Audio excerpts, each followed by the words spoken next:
کہ خدا کا نام اس قدر پوتر تھا، اس قدر پاک تھا ہے کہ وہ خدا کا پورا نام جو تھا وہ نہیں لکھتے تھے. ہم سب یہ جانتے ہیں، بلکہ اس کے لیے جو کنسوننٹس یوز کیے جاتے تھے، جو الفابیٹس ہیبرو کے یوز کیے جاتے تھے، ان کا ترجمہ بنتا ہے YHWH، یاوے.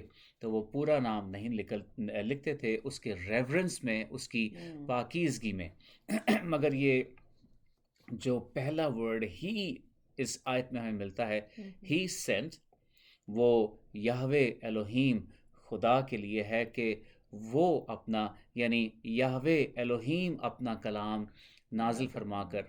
اب یہاں پر ہم دیکھیں گے، آپ دیکھیں، اور اس کنسوننٹ کو جو یہوے ہے YHWH، اس کے لیے انگلش میں ایک ورڈ استعمال کیا جاتا ہے ٹیٹراگرامیٹن.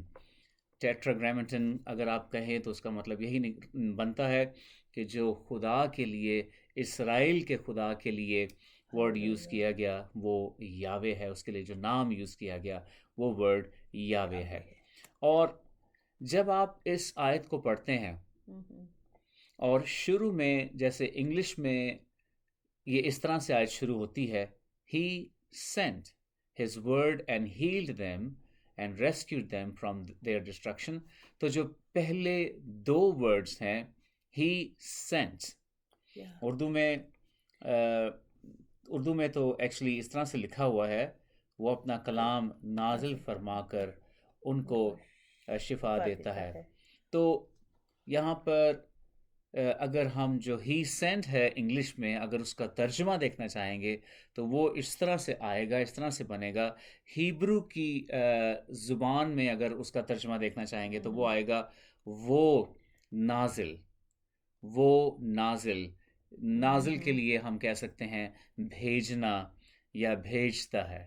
یہ ہم اس طرح سے اس کو انڈرسٹینڈ کریں گے. یہ تھوڑی سی اس کی گرامر ہے، مگر میں بتانا آپ کو یہ چاہتا ہوں کہ جب آپ ہیبرو میں، عبرانی زبان میں اس آیت کو دیکھیں گے تو عبرانی زبان میں ہی سینٹ کے لیے دو الگ الگ ورڈز نہیں یوز کیے گئے.